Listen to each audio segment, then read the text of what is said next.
sixth day review of COP28, which is happening in Dubai. We have been continuously monitoring the developments and various happenings at Dubai. So this, I think, today, 6th December, it will end the first week of conference. So tomorrow on 7th December, it will be a rest day. Of course, today's events, we'll review that tomorrow. And on the 8th, it will be a rest day, even for us, because there is no, the COP itself is on a rest day. But alarmingly, I think now, as we are discussing climate change and climate actions, today, I think this 3 days, we are seeing cyclone impacting Chennai very severely. In fact, it has, in 2015, Chennai faced similar flooding. And I think again, this it seems eclipses whatever happened in 2015. And surprisingly, the storm usually fizzles out in 3 days as it moves inland. But I think it is still being active, and probably it will impact Andhra Pradesh more and probably Orissa. And here in Telangana, we are seeing a cloudy situation. Yesterday, there was a drizzle, but today it is just cloudy conditions. But this reminds us, this cyclone Michuang reminds us again and again that climate change is there, and people who deny there is a climate change and climate emergency, I think they need to sit up and understand what is happening.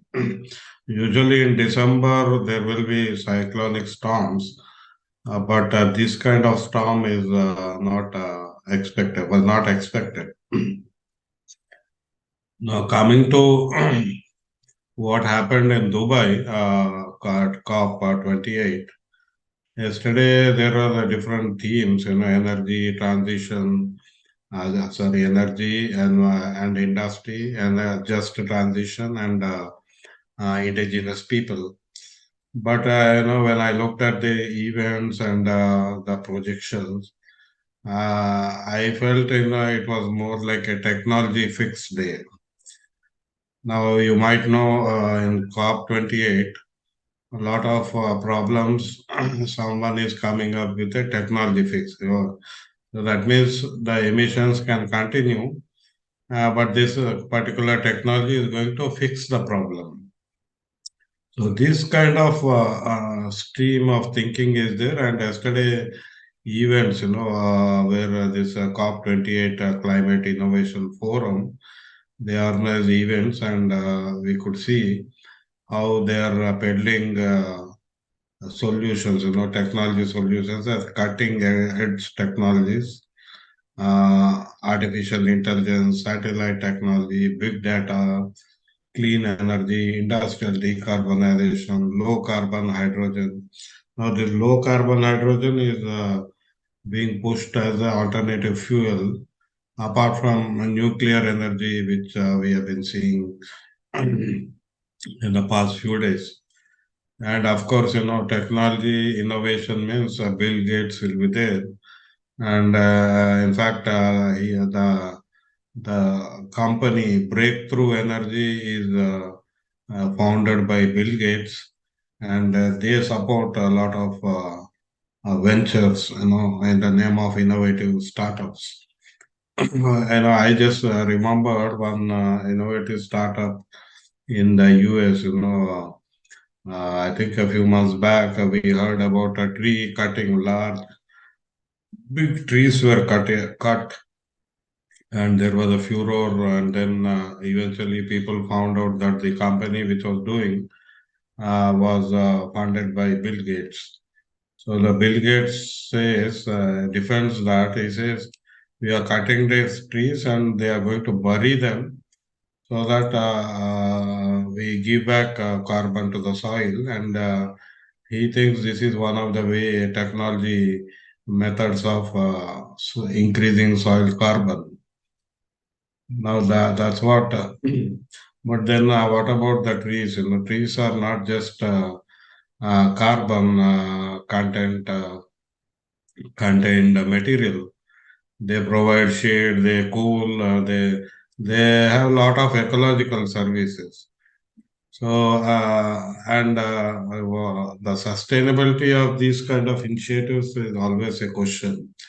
So that's why we need to very closely see what are these cutting edge solutions and innovations which are being pushed, peddled in COP28. And they say, importantly, uh, they held talks on a market system of financial incentives to close power plants in a cost effective way. I think this is another uh, issue which we need to discuss later part, because India is increasingly becoming sensitive to any initiative on coal. So I think we need to see. I'll come up with what happened there. Now, coming to the theme-based events, yesterday there was this global cooling pledge signed by 60 countries. The text of the pledge is not yet released, but they are promising that by these technologies, 68% of the emissions will be reduced. So basically, this pledge was signed on the back of a report by UN Environment Program. They released a report on global cooling watch. That's the name of the report. I will discuss again that report in the later part.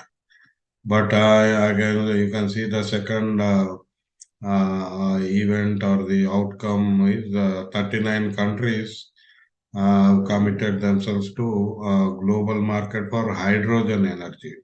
Now, hydrogen is being pushed as a green fuel, and a lot of investments are being, made in that sector. But scientists, especially one Dr. Babura, who retired from IACT, tells us that hydrogen is not at all a green fuel, and in fact, most of the whatever technology is being talked about is at a very initial phase. So that means it will take years to do that. But why countries are pushing hydrogen as a clean energy right now is probably to distract discussion on fossil fuel uh, emissions and abatement of fossil fuels. So then there was another event where financing methane emission abatement technologies have been discussed. So countries have signed, and then there was a high-level dialogue on electrifying cooking. Now, cooking has been identified as one of the carbon emission areas, especially household air pollution is happening because of that, and women who cook food everyday basis, they are impacted by this household air pollution. So now cooking has been identified for electrification. So instead of gas, instead of any other method, a kerosene, wood method, or even a wood. So this dialogue arrived at a conclusion that electrifying cooking is the best method. But then, when you are talking of electrification, I think of cooking, unlike vehicles, I think a lot of changes are including lifestyle changes, diet changes, food change. I think it's not just going to be replacing a gas stove with an electric stove. So there are inherent issues in that, but I'm not sure everything has been discussed there. But this is again being promoted as a solution and as a just transition. So transition being discussed as justiciable. So this is being pushed as a just transition to net zero. That means social groups who are impacted are going to be addressed as part of this. That is women.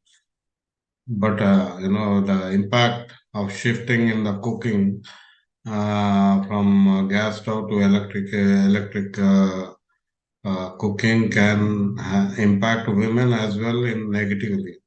We'll go into that again and again later. Then yesterday was again Indigenous Peoples Day, and a lot of events happened, uh, basically involving indigenous peoples organizations. But we can notice that, unlike in the last 4 or 5 days, where high global personalities participated in that, and even yesterday as part of energy transition, again big names were there involved in the event. In this Indigenous Peoples Day, Adivasis Day, uh, there are not many prominent personalities could be seen. So it was just an event being done as if it's a ritualistic kind of mention towards Adivasi or indigenous people. So and then they are declaring some mobilization of $200 million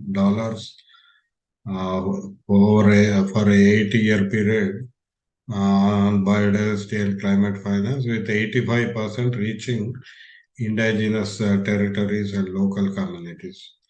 Again, this is just probably a beginning, but it looks very pittance, and it also indicates a lack of attention towards this. In fact, all the forest areas which are identified as carbon sinks has these indigenous people. So, if at all climate action coming from COP28 thinks that forests are a solution to carbon emissions, climate emergencies, I think the custodians of those forests, indigenous people, need to be targeted and focused upon. But we can see that that attention is not at a level where you can push forests or forestation as a solution.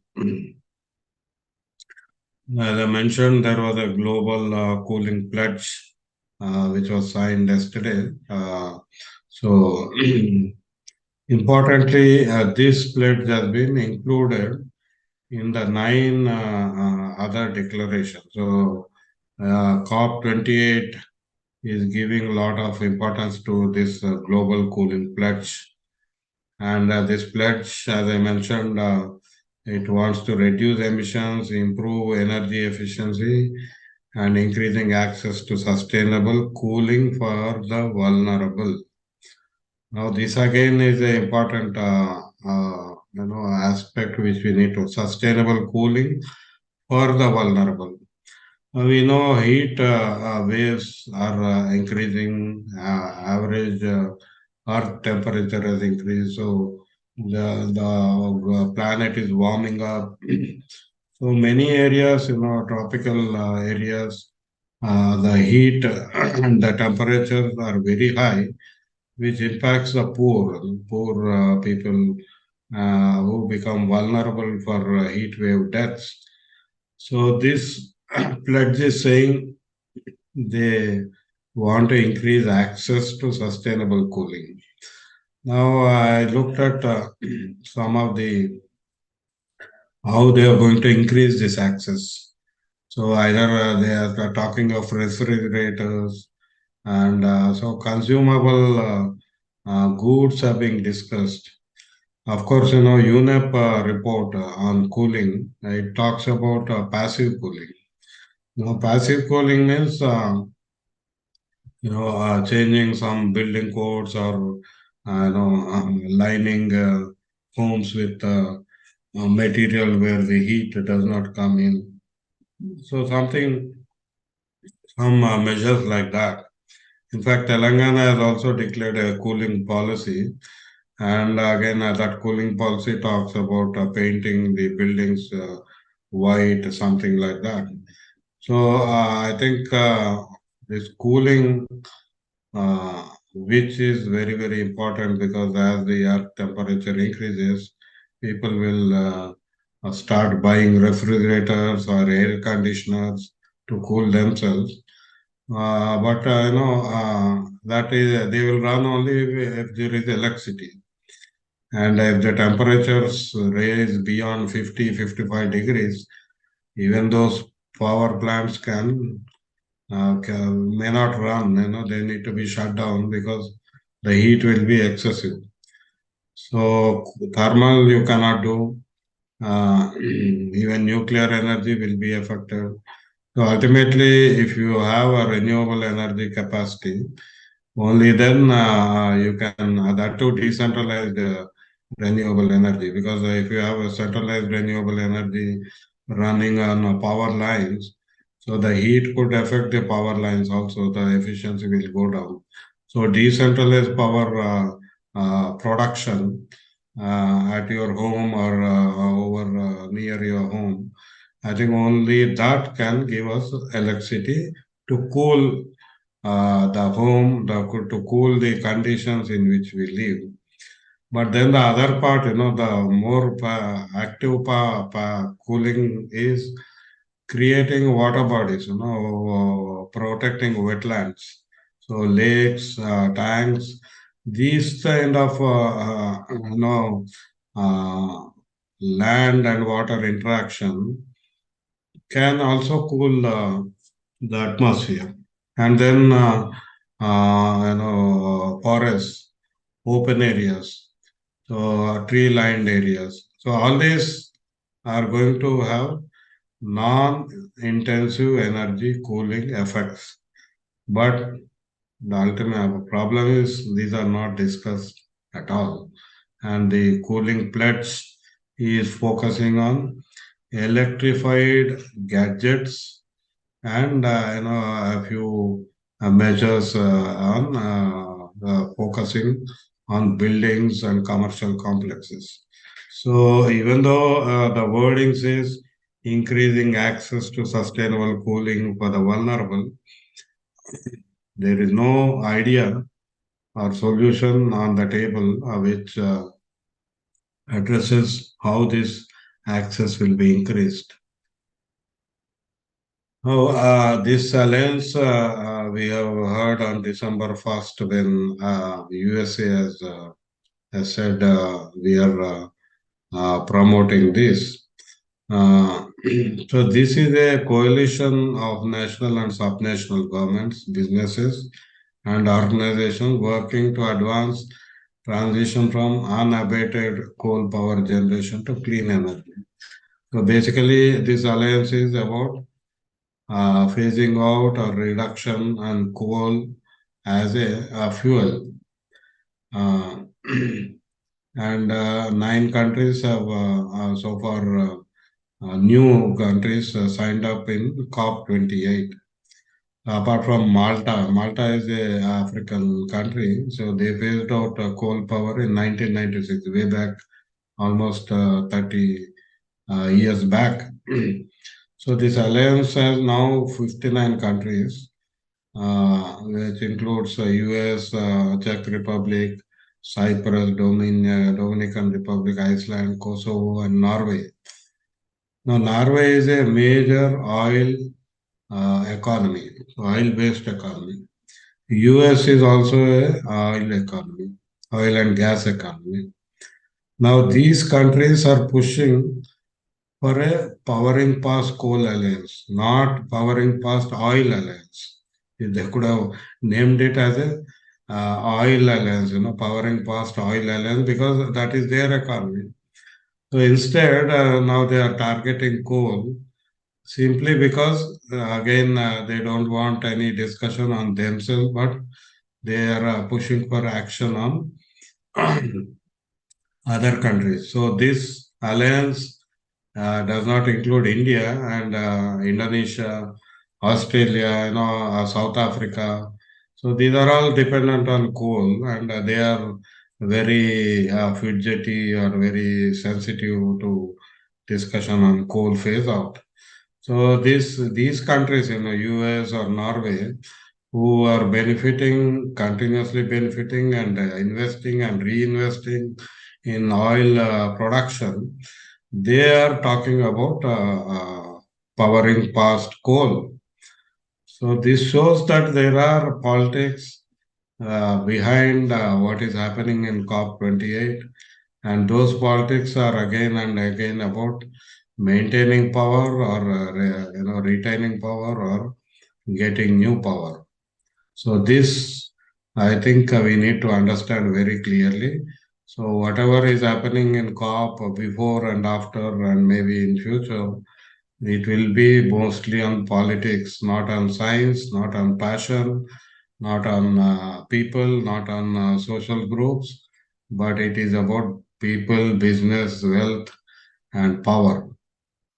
So this alliance was formed, after COP23. So again, COP21 was where a Paris Agreement was signed, and then later this COP23. After that, this alliance came about. So this is another, information which points out the double standards of US. Of course, every country is pushing the double standards. So they are saying, if you can see, we are on a pathway to keep 1.5 degree alive. This is John Kerry, who is a US climate representative. He says the bigger problem is 550 gigawatts or so of coal-fired power that is unabated, that is coming in Asia. So what we need to do is find a way to accelerate everyone's transition. So this is what John Kerry is calling for. But then, if you look at the data from US oil production is also at a record high with output of 13.21 million barrels a day in September. And it is now producing more oil than any country in history, even as OPEC countries have reduced their supply in a bid to bolster prices. So OPEC reduced the supply just to increase the prices, but still US is continuously producing more and more oil. So they are producing more oil, and oil has been identified as one of the fossil fuels, for causing carbon emission. But US is talking about coal simply because it is they are not dependent on them. So this hollowed approach and dichotomous approach is pretty clear with the industrialized countries. Now, these are the kind of rooms where negotiations are happening. You can see they are discussing rules and modalities for Article 6.4 mechanism. So you can see the uh, uh, all the facilities there and how all the delegates are huddled and discussing what is happening. Coming to different views, Director General uh, of World Trade Organization was there, Dr. Ngozi Okonjo-Iweala. She was appointed recently, I think about 1-2 years back, and she was there in Dubai. As I mentioned yesterday, also these UN organizations are there. Of course, WTO is not a UN organization, so they are there about trade. So yesterday, day before, it was a trade day, and there were several events on trade. But so she is suggesting to prioritize trade policy in the fight against global warming. Now, this is again important because, as she highlighted the concerns from less developed WTO members regarding European Union's carbon border tax. So, European Union is now imposing a carbon border adjustment mechanism tax CBAM. It has targeted steel and some other sector initially, and maybe by 2025, this adjustment mechanism will be applied to different sectors. So all the imports into European Union, they have to declare the carbon offsets which have been taken up as part of that product. Otherwise, they have to pay something like that. So in fact, India has, to avoid the paying to European Union, India has now created a green credit program because we export a lot of steel to Europe. So these kind of issues, WTO Director General is raising. So she is saying we need to facilitate dialogue to address potential trade frictions. So more trade frictions can develop as COP28 or COP related agreements or clauses kick in. So I think WTO is going to become again a platform for such discussions. Now there is this guy, Bezos, Andrew Steer from Bezos Earth Fund. Jeff Bezos, who is Amazon chief. So they have a Earth Fund, and the CEO of that Earth Fund is saying we have to work hard over the next 8 years. That means until 2030 to move the ratio of power that is generated by coal from the current 36% to less than 4%. So this is a target this international NGO is giving to developing countries like China, India, Indonesia, and South Africa. So they're saying we need to reduce from 36% to 4%. In fact, for India, it is not 36%. This is global. For India, it is 47%.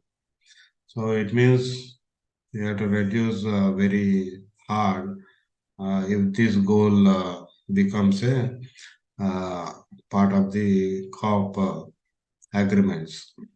So UAE is joined Powering Past Coal Alliance. So yesterday they did that. Interestingly, this was not part of the COP event, but Bill Gates is there for the past 3-4 days. I think he'll be there today as well. So Bill Gates has a nuclear reactor company, Terra Power company, and they entered into a deal with United Arab Emirates nuclear company, UNEC.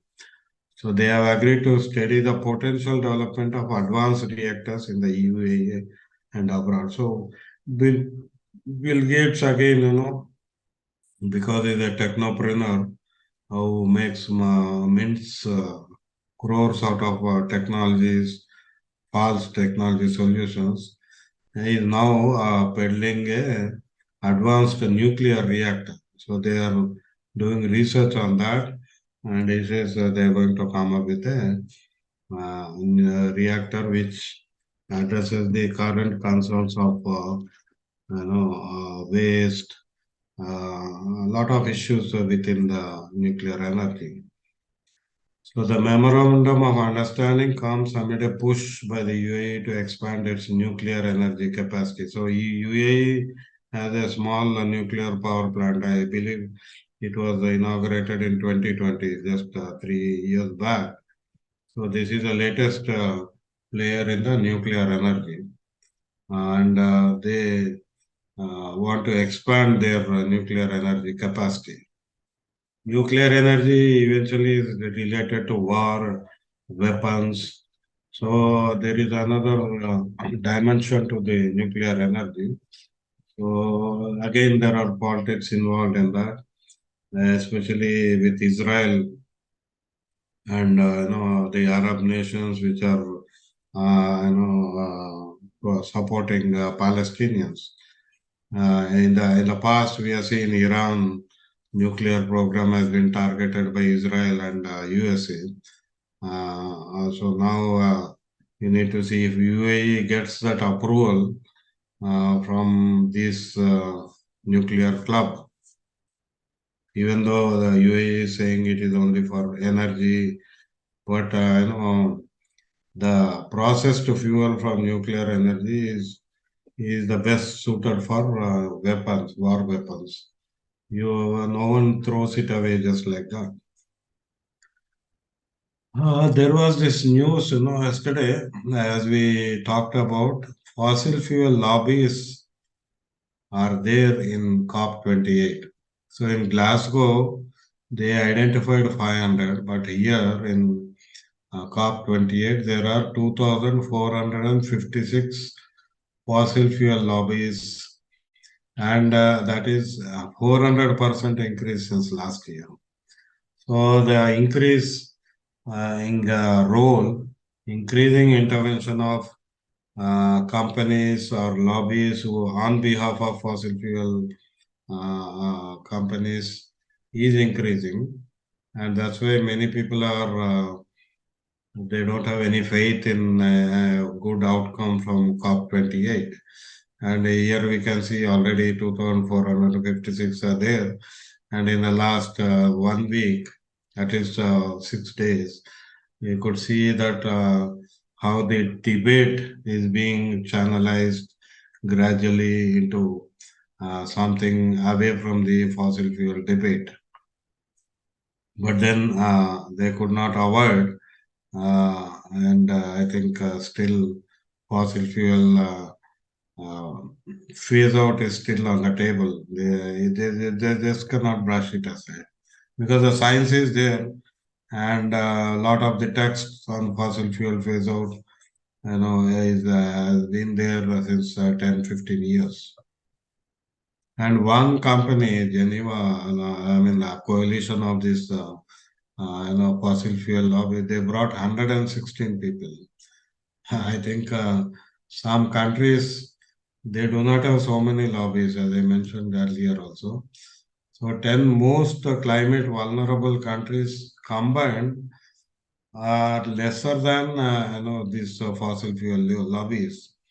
Again, you can see the strength and the power of these people in capturing the international forums where these critical issues are being discussed. So now there is a campaign going on. It's called Kick Big Polluters Out. So that's what the campaign is about. Now there are negotiation texts. In fact, this has increased to 67. 53 were there, but today 67, it has increased to 67. And interestingly, one negotiator, it seems he has remarked, everyone is in the dark on the process for the second week. So what happens in the second week? Because today on 6th of December, most of the texts have to be handed over to the COP28 presidency. So this presidency then they'll take the text, and then what happens later until the end of the COP28 is not clear. So that's what a negotiator is saying. Even for me, as a distant observer, even I don't understand how from what the presidency does to those texts which are coming out of subsidiary bodies. So the process becomes a little bit unclear. So that means that the presidency gets power to work on those texts. Now, if anyone believes, this is a democratic process, you can see it happened until now. But next week, probably it will be decided by the UAE. And again, given that fossil fuel lobbies are crowding there, one would only wonder what happens to those texts which are discussed with a great effort and pain. Energy was a key theme in all the negotiations, especially the fossil fuel phase out. So today, on 6th December, they have to hand over the conclusions. So probably some groups have already been sitting in the last night as well. So the discussions on just transition, how do you make the transition pathway, just and equitable? I think they are not arrived at a meaningful consensus. So they had informal consultation. So if you look at the double usage of informal, it only means they are just chatting maybe around drinking tea or something like that. So that kind of informal consultations are happening. So that next week they are going to forward the text to ministers. So the same efforts are seen with global stock tech. Now, this COP, there is a lot of hopes on global stock tech related outcome as also mitigation and adaptation. But still, they are not yet arrived at a consensus. So the task of is on the global stock take, they developed I think some 29 options. So they are discussing 29 to 30, 40 options with regard to the text, and there no consensus on that. So this is again a typical stage where there will be, for every negotiating text, there will be two facilitators. They are called co-facilitators. And on the left and right, there are secretariat. This is UNFCCC secretariat staff will be there who will help these co-facilitators. So this is the text which has come out as part of global stock take. So you can see option one, option two, then option one, option two. So all option twos are no text. No text means there is nothing which has been given. So that means you can remove that completely. You can see first one, tripling nuclear energy capacity globally by 2030 compared to 2011 to 11,000 gigawatt. This was part of the pledge, which exactly the same word. And so this is one option being given as part of global stock take. And there is option two. Similarly, on zero emission technologies, there is option.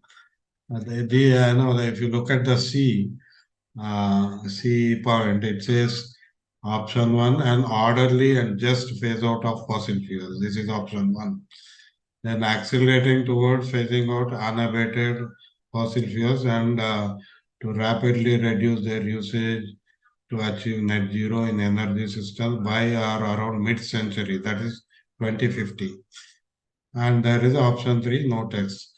So from a simple text, line of orderly and just phase out of fuel, and there is another option. Similarly, in D, you find about coal power.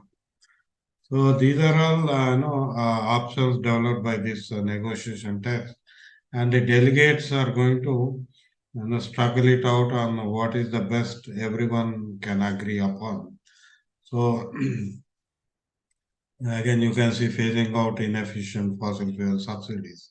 So everyone is excited that this text has come because until now it was not there, and yesterday it came. So today they are going to discuss this threadbare.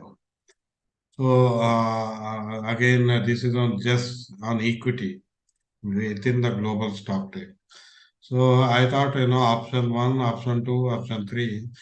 Option 2 would be far better because it says equity is complex and multidimensional as parties have different national circumstances and capabilities to contribute, and their contribution toward achieving goals are nationally determined. And also notes that human rights based inclusive approaches can lead to better climate outcomes and enable more ambitious climate action and policies.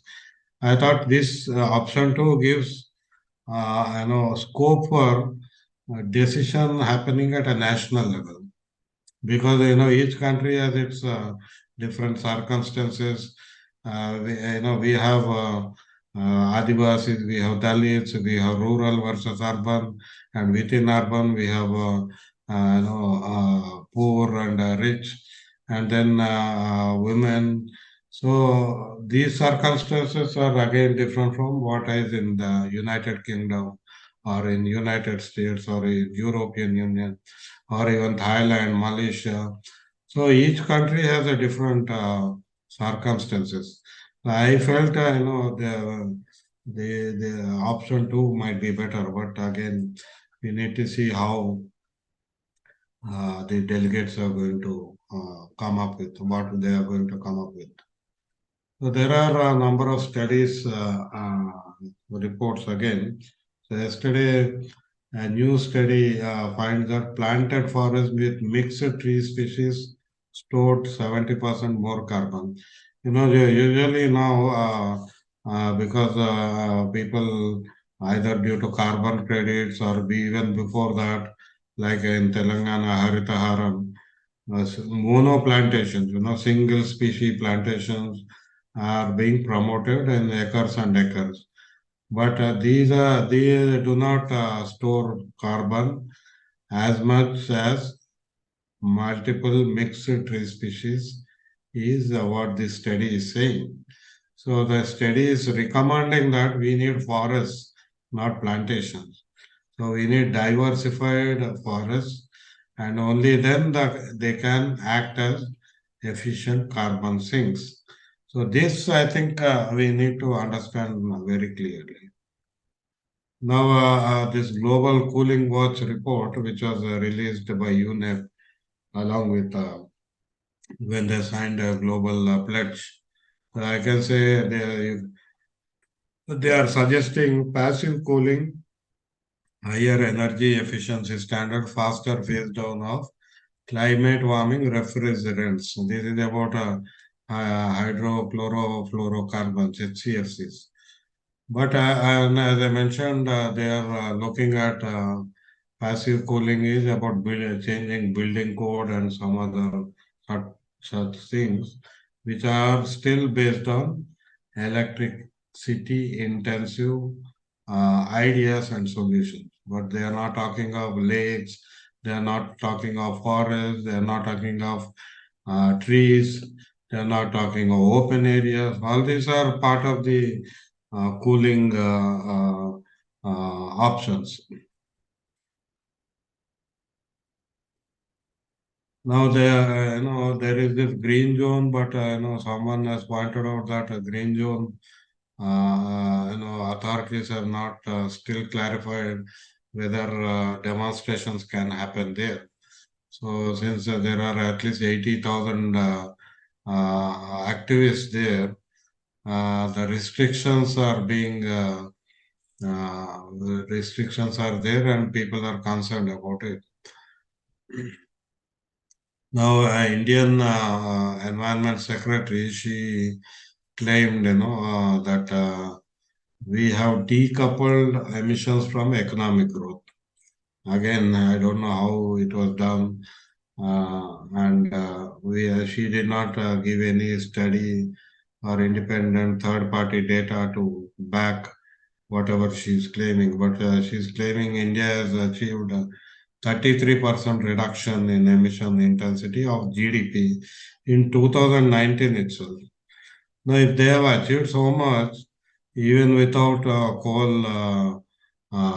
reduction in coal usage, I don't know why India is very fidgety about phasing out coal. So this claim and then the that cringing over the coal phase out, they do not match. So I don't know how government of India tries to address this issue. There are number of events today. Though on December 11 and 12 there will be no thematic events, but today there are 95 events scheduled, and there is a ministerial meeting on urbanization and climate change as well.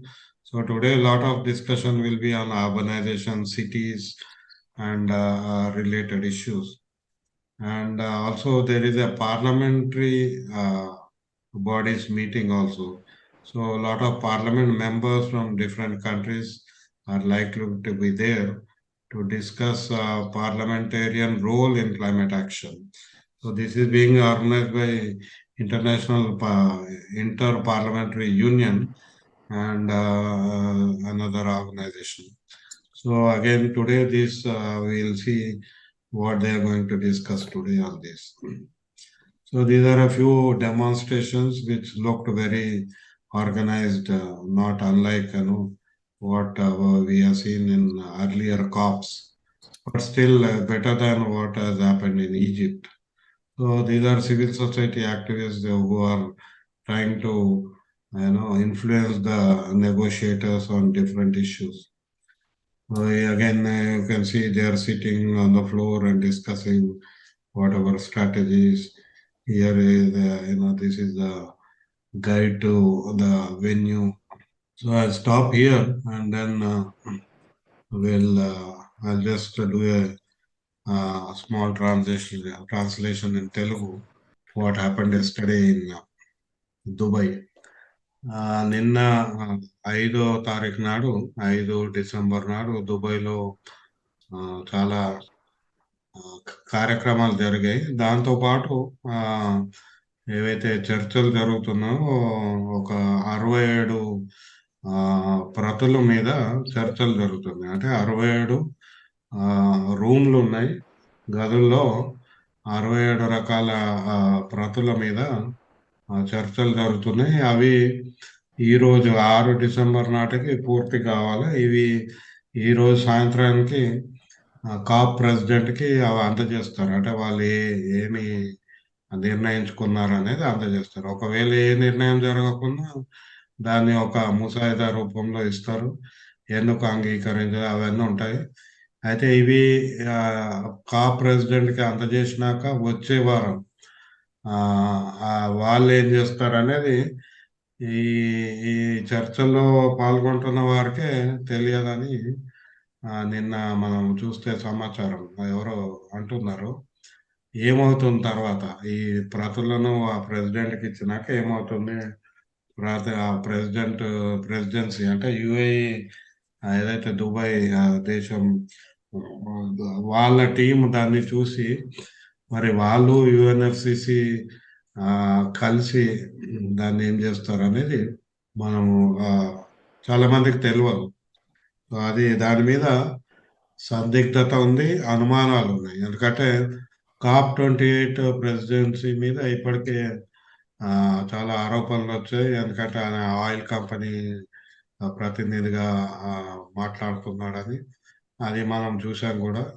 ఈ నా 5 రోజుల ఆ, సమావేశాల్లో భాగంగా కూడా దాదాపు 2456 ఆ, oil company ప్రతినిధులు ఈ COP28కి వచ్చారనేది ఆ, ఒక సంస్థ చేసిన సర్వే ప్రకారం తెలుస్తుంది.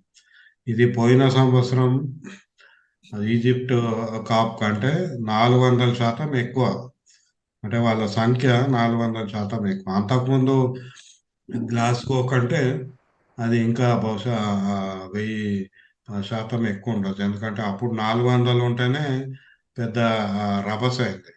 కానీ ఇప్పుడు 2456 మంది ఆయిల్ కంపెనీ ప్రతినిధులు అక్కడ ఏం చేస్తున్నారు అనేది మన ముందు ఉన్న ప్రశ్న. ఈ సంఖ్య చూస్తే వాతావరణ మార్పుల వలన ప్రకృతి వైపరీత్యాల బారిన పడ్డ ద- దేశాలు ఏవైతున్నాయో ఒక 10 దేశాల ప్రతినిధులని ఆ, సంఖ్యకి కంటే ఇది చాలా ఎక్కువ. అంటే అక్కడ ఎవరు ఉండాలి? దేశాలు ఉండాలి, దేశాల ప్రతినిధులు ఉండాలి. ఎందుకంటే వాళ్ళ సమస్యలు ఆ, ఆ, సమస్యలకు పరిష్కారం అక్కడ ఆ, చర్చిస్తున్నారు. కానీ వీళ్ళకంటే ఎక్కువ ఆ కంపెనీ ప్రతినిధులు ఉన్నారు అనేది మనం గమనించాం.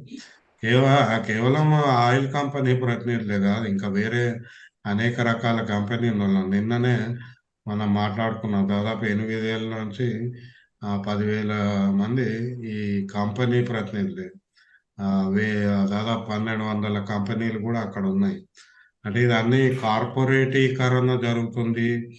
కార్పొరేట్లకు అనుకూలమైన పరిష్కారాలు దిశగా ఈ కాప్ సమావేశాలు వెళ్తున్నాయనే అనుమానము ఈ ఈ ఈ పరిణామాలు మనకు ఆ, బల బలపరుస్తున్నాయి. ఆ అనుమానాలను బలపరిచే చర్యలు అక్కడ కనపడుతున్నాయి. అయితే నిన్న ఎనర్జీ ఆ, శక్తి వనరుల మీద, తర్వాత ఆ, ఆ, ఒక అది ఆ, సామాజిక న్యాయపరంగా ఆ, దాని మీద చర్చలు, తర్వాత ఆదివాసీ ప్రజల గురించి కూడా కొన్ని ఈవెంట్స్ ఉన్నాయన్నారు. కానీ ఆదివాసీ వాళ్ళ సమావేశాలు జరిగాయి, కానీ అక్కడ ఆ, పెద్ద పేరున్న నాయకులు కానీ వాళ్ళు ఎవరు లేరు. ఏదో 2, 3 మొక్కుబడిగా సమావేశాలు నిర్వహించినట్టు కనపడుతుంది. కానీ ఎక్కువ శాతము నిన్న కూడా ఆ, కంపెనీలు వాళ్ళకి అవసరమైన టెక్నాలజీల మీద చర్చ జరిగింది.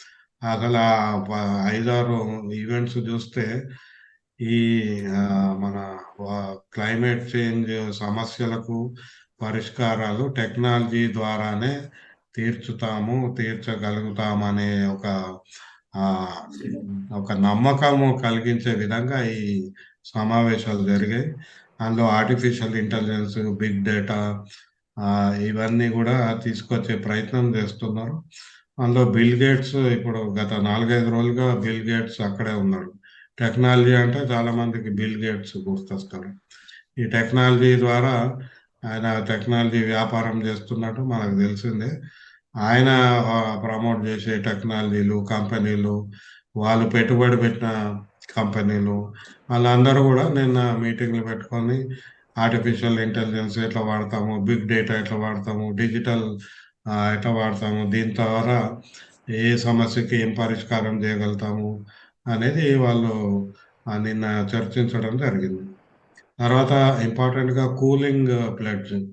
ఇప్పుడు వాతావరణం వేడి పెరుగుతుంది, ఆ, ఆ, పుడమి ఉష్ణోగ్రత పెరుగుతున్న సందర్భంలో వేడి పెరిగిన కొద్దీ మనము జీవించడానికి, మన జీవనానికి కూలింగ్ అవసరం అవుతుంది.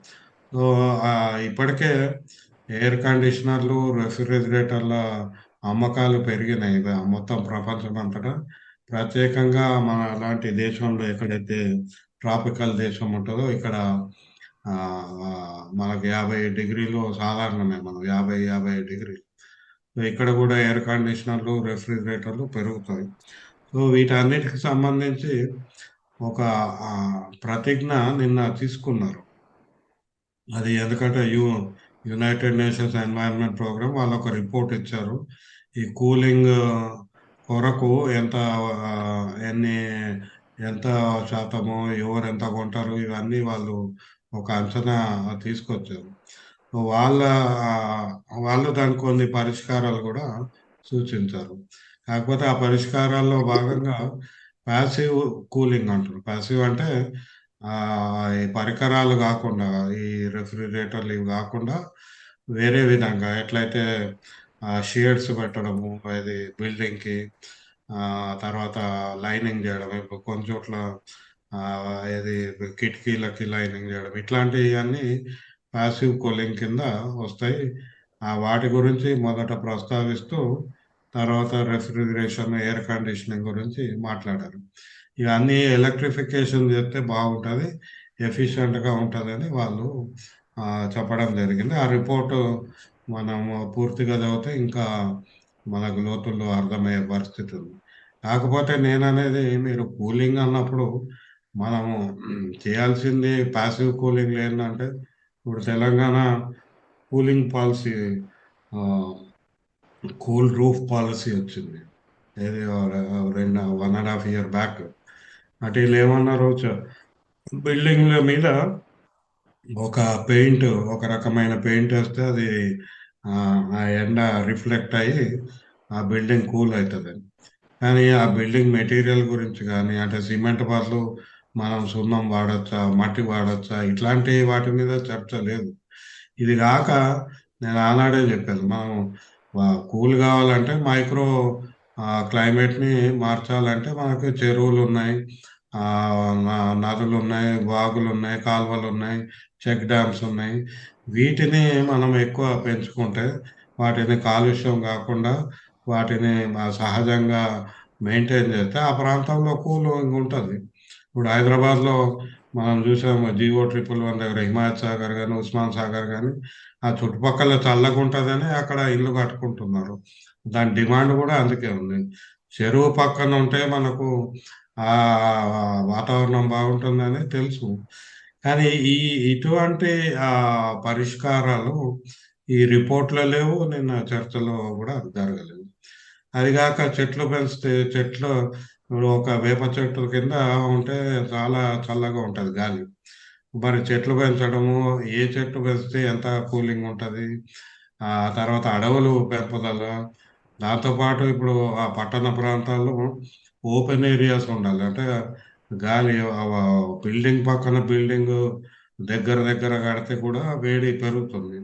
సో ఆ గాలి ప్రసరణ ఉండేటట్టు ఓపెన్ ఏరియా ఉండాలి, ప్లే గ్రౌండ్లు, ఇవన్నీ కూడా అంటే ల్యాండ్ యూజ్ పాలసీ గురించి, భూమి వినియోగ పద్ధతి గురించి కూడా ఆ, మేము సూచించడం జరిగింది. కానీ అంతర్జాతీయంగా కూడా ఇట్లా ఆలోచనలు లేవు. కేవలం ఆ టెక్నాలజీ, ఈ టెక్నాలజీ పెట్టి ఈ కంపెనీ, ఆ కంపెనీ, వీటిని ప్రమోట్ చేసి ఆలోచనలు ఉన్నాయి తప్పితే సస్టైనబుల్ అంటే సుస్థిర పరిష్కారాల మీద ఆలోచనలు అక్కడ లేవు అనేది మనకు అర్థమవుతుంది. సో నిన్న గ్లోబల్ కూలింగ్ ప్లాన్లో యూనెప్ వాళ్ళు చర్చించినాయి, అట్లాంటి అంశాలు వచ్చాయి. ఇక ఆ, ఆ, చర్చ ప్రతుల గురించి వస్తే ఆ, దాదాపు 67 గురించి చర్చ ఉంది. కానీ అందులో గ్లోబల్ స్టాక్ టేక్ మీద నిన్న ఒక ప్రతులు, కొత్త ప్రతులు వచ్చాయి. అందులో ఆప్షన్స్ ఇచ్చారు, అంటే ఒక్కొక్క అంశానికి ఒక 3-4 ఆప్షన్స్ ఇచ్చారు. అందులో ఇప్పుడు కోల్ ఫేజ్ అవుట్, అంటే శిలాజ ఇంధనాలను తగ్గించుకోవడానికి ఇది December 1 నాడు ఒక 119 దేశాలు సంతకం చేసిన ప్రతిజ్ఞ ఉందో అందులో ఉన్నదే ఇది గ్లోబల్ స్టాక్ టేక్లో ఒక ఆప్షన్గా పెట్టారు. అయితే ఇట్లాంటిది అంటే coal, fossil fuel phase out, శిలాజ ఇంధనాలు అన్నిటినీ కూడా తగ్గించడం అనేది ఒకటైతే, ఆ బొగ్గు తగ్గించడం మీద కూడా ఇంకొక ఆప్షన్ ఇచ్చారు. సో ఇట్లాంటి ఆప్షన్స్ 1, 2, 3, లేదా దాన్ని కంప్లీట్గా తీసేయడానికి నో టెక్స్ట్ అని ఇవ్వడం జరిగింది. వీటన్నిటి మీద ఈరోజు చర్చించి ఒక తుది రూపానికి తీసుకొచ్చే ప్రయత్నము చాలా పెద్ద ఎత్తున చేస్తున్నట్టు కనపడుతుంది. అంగీకారం లేని విషయాల మీద ఇన్ఫార్మల్గా చర్చలు జరుపుకుంటున్నారు. అందులో ఇన్ఫార్మల్ అంటారు. అంటే చాయ్ తాగుకుంటానో ఏదో చేసుకుంటా కూడా చర్చించి ఎవరైతే వైరుధ్యాలు వివాదాలు ఉన్నాయో వాటి మీద ఒక తుది రూపానికి ఒక ఏకాభిప్రాయానికి వచ్చే విధంగా ఈరోజు జరుగుతాయి. అయితే చివరిగా భారతదేశము ఆ, భారతదేశానికి చెందిన పర్యావరణ శాఖ సెక్రటరీ కార్యదర్శి ఆమె అక్కడ నిన్న ఆ, మొన్న చేసిన ప్రకటన భారత ఆ, ఆ, దేశ ఆర్థిక అభివృద్ధిని ఈ ఆ, ఉద్గారాల నుంచి మేము వేరు చేశాము అని ఆమె ప్రకటించింది. ఎట్లా చేశారు, ఏం చేశారు, మేము ఇక్కడ ఉన్న వాళ్ళకి నాకే అర్థం కాలేదు. ఇక రెండవది, మేము దాదాపు 33% 2019లోనే ఉద్గారాలు తగ్గించామని చెప్పింది ఆమె. దానికి సంబంధించి ఏమైనా అధ్యయనం చేశారా, లేకుంటే థర్డ్ పార్టీ ప్రభుత్వం కాకుండా ఎవరైనా చేశారా అనేది మనకు తెలియదు. అంటే దాని రుజువులు అయితే మనకు కనపడలేదు. ఆమె ఒక ప్రెస్ కాన్ఫరెన్స్లో ఆ విషయం చెప్పింది. నేనేమంటున్నా, ఇప్పుడు మీరు బొగ్గు వాడకం తగ్గించకుండా 33% ఉద్గారాలు తగ్గించిన సామర్థ్యం ఉన్నప్పుడు, మరి బొగ్గు వాడకం తగ్గిస్తే మన జీడిపి మీద, మన ఆర్థిక ప్రగతి మీద ప్రభావం ఉంటుందని మరి ఎట్లా అంటారు? అది లేకుండా తగ్గించినప్పుడు, అది అంటే దాని గురించి ఏం చేయకుండా తగ్గించినప్పుడు, దాన్ని తగ్గిస్తే ఇంకా మనం వేగంగా తగ్గించుకుంటాం కదా. ఈ ప్రశ్నకి జవాబు వస్తుందో లేదో తెలియదు. కానీ మనం నిన్న చూసాము ఎమిషన్స్, మనము రిపోర్ట్స్, ఎమిషన్ గ్యాప్స్ కానీ ఇవన్నీ చూస్తే భారతదేశం నుంచి కోల్ కానీ ఆయిల్ కానీ ఈ ఎమిషన్స్ పెరుగుతున్నాయి. ఈ 2023లో ఇంకొక 8% పెరుగుతుందని ఒక అధ్యయనం చెప్తుంది. సరే, ఆ అధ్యయనము విధి విధానాలు, దానికి ఉన్న ఇంటిగ్రిటీ ఏంటనేది అది అంతర్జాతీయ సంస్థ చేస్తుంది. అది అట్ట అంటే 120 శాస్త్రవేత్తలు కలిసి చేసింది. అది పక్కన పెడితే మీరు పెరుగుతున్నట్టు మనం చూస్తున్నాం. ఢిల్లీలో, బాంబేలో, హైదరాబాద్లో, చెన్నైలో అంతటా చూస్తున్నాం. మరి కేంద్ర ప్రభుత్వము ఎట్లాంటి నిర్దిష్ట చర్యలు తీసుకుంటుంది? ఇది తీసుకోవడానికి సంప్రదింపులు ఏమన్నా చేస్తున్నారా? మరి భారతదేశం లాంటి పెద్ద దేశంలో నిపుణులు లేరా? మీరు కేవలం పర్యావరణ మంత్రిత్వ శాఖలో ఉన్న కన్సల్టెంట్లతోటే ఈ వాతావరణ మార్పులకు పరిష్కారాలు తయారు చేసుకుంటారా? ఇవన్నీ మన ముందున్న ప్రశ్నలు, మనం అడగాల్సిన ప్రశ్నలు.